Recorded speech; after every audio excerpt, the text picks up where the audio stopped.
कई वर्ष पहले की बात है। वृंदावन में एक प्रभु श्री कृष्ण के भक्त रहते थे। वो दिन रात भगवान श्री कृष्ण की सेवा में लगे रहते थे और वो नित्य प्रतिदिन श्रीमद् भागवत गीता पढ़ते थे और पाठ करते थे। उनके परिवार में एक 11 वर्ष का एक बेटा था।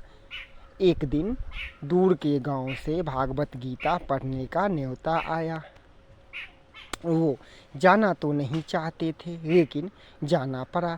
श्यामलाल जी भागवत गीता पढ़ने जाने से पहले ही उन्होंने अपने बेटा से कहा, जो बेटा रोहन, हम रोटी बना करके रख दिए हैं, भगवान श्री कृष्ण को भोग लगा देना और खुद भी भोजन कर लेना। इतना कह करके श्यामलाल जी भागवत गीता पढ़ने दूर के गांव में चले गए और रोहन श्री कृष्ण भगवान के मूर्ति के सामने थाली में भोग सजा करके रख दिया और रख करके बैठ गया। बाद में रोहन थाली में भोग रखा और भगवान श्री कृष्ण के मूर्ति के सामने रख दिया और रख करके थाली में भोग और भगवान श्री कृष्ण के मूर्ति के सामने विनती करने लगा, जो हे प्रभु श्री कृष्ण, भोग लगाएं, भोग ग्रहण करें प्रभु, भोग लगाएं प्रभु, भोजन कर लीजिए। इतना कह करके और भगवान श्री कृष्ण के सामने थाली रख दिया और रोहन कहने लगा। थाली में भोग सजा करके रोहन प्रभु श्री कृष्ण के सामने रख दिए और प्रभु श्री कृष्ण से हाथ जोड़ करके विनती करने लगा, जो हे प्रभु, भोग ग्रहण कर लीजिए, तब हम भी भोजन कर लेंगे। ये कह के रोहन आंख बंद कर लिया और कुछ देर बाद आंख खोल करके रोहन देखा तो भोजन वैसे का वैसे ही पड़ा था। तब रोहन भगवान श्री कृष्ण के सामने रोने लगा और कहने लगा, जो हे प्रभु, भोजन ग्रहण कर लीजिए ना प्रभु, अगर आप भोजन ग्रहण नहीं करेंगे तो पिताजी आएंगे तो मुझे बहुत डांटेंगे। तब भगवान श्री कृष्ण को दया आ गई।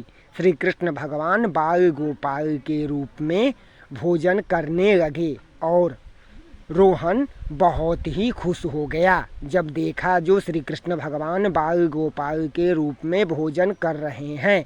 तब रोहन बहुत ही खुश हुआ और फिर रोहन भी भोजन कर लिया। फिर शाम में श्यामलाल जी भागवत गीता पढ़ करके आए और रोहन से पूछे, जो बेटा रोहन, तुम श्री कृष्ण भगवान को भोग लगाए? तब रोहन ने कहा, जी। तब श्यामलाल जी श्रीमद् भागवत गीता का पाठ करके आए। तब रोहन से पूछे, जे रोहन, बेटा रोहन, तूने ठाकुर जी को भोग लगाए? तब रोहन ने कहा, जी पिताजी, ठाकुर जी को हम भोग भी लगाए और भगवान श्री कृष्ण बाल रूप में आए और भोजन भी किए, भोग भी ग्रहण किए। तब श्यामलाल जी मुस्कुराने लगे।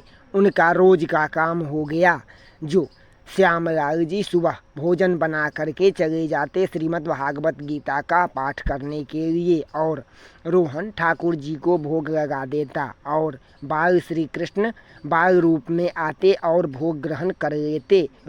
एक दिन रोहन दोस्त के साथ खेलने में था। उसे एकाएक याद आ गया, खेलते खेलते, जो श्री कृष्ण को भूख लगी होगी, श्री कृष्ण भूख के मारे रो रहे होंगे।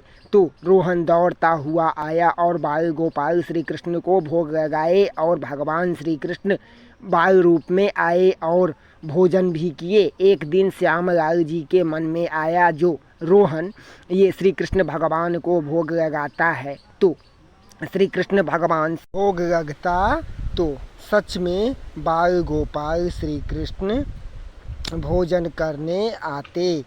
इस बात का पता लगाना पड़ेगा। उस दिन श्यामलाल जी मिठाई बनाए और रोहन को बोले, जो बेटा, श्री कृष्ण भगवान को भोग लगा देना, मैं भागवत गीता पढ़ने जा रहा हूँ। और चुपके से दरवाजे से झांक करके देखने लगे। उन्होंने देखा, जो रोहन मिठाई का भोग लगाया तो श्री कृष्ण भगवान बाल रूप में आए और मिठाई खाने लगे। तब श्यामलाल जी दौड़ते हुए आए। वो जैसे ही बाल रूप में श्री कृष्ण मूर्ति में छिप गए। श्यामलाल जी श्री कृष्ण भगवान के मूर्ति के पास जाकर बैठ गए और रोने लगे। जो हे श्री कृष्ण भगवान, हम आपको भक्ति करते थे, हम भागवत गीता का पाठ करते थे। और हे श्री कृष्ण भगवान कहने लगे, जो हे प्रभु, मेरा भक्ति में ऐसा क्या कमी रह गया। हे प्रभु, जो श्री कृष्ण, ऐसा मेरे भक्ति में क्या कमी रह गया जो आप मुझे आज तक दर्शन नहीं दिए। प्रभु, इस बालक को दर्शन दिए। तब मूर्ति से आवाज़ आई, जो श्यामलाल, इस बालक का दिल सच्चा और सीधा है। इसके दिल में कोई छल कपट नहीं है। जो भी सच्चे दिल से भक्ति के साथ याद करता है, मैं उसके समक्ष प्रकट हो जाता हूँ। श्यामलाल जी समझ गए। श्यामलाल जी को समझ में आ गया जो भगवान कैसे दर्शन देते हैं। उस दिन से भगवान श्री कृष्ण की पूजा और भक्ति करने लगे और लगातार भागवत गीता का पाठ करने लगे। जय श्री कृष्णा दोस्तों। ऐसे ही भक्तिमय कथा श्रवण करने के लिए यूट्यूब पर रंजन स्पीच चैनल पे को जा कर के लाइक करें, सब्सक्राइब करें और दोस्तों में शेयर करें। दोस्तों, हम फिर मिलेंगे ऐसे ही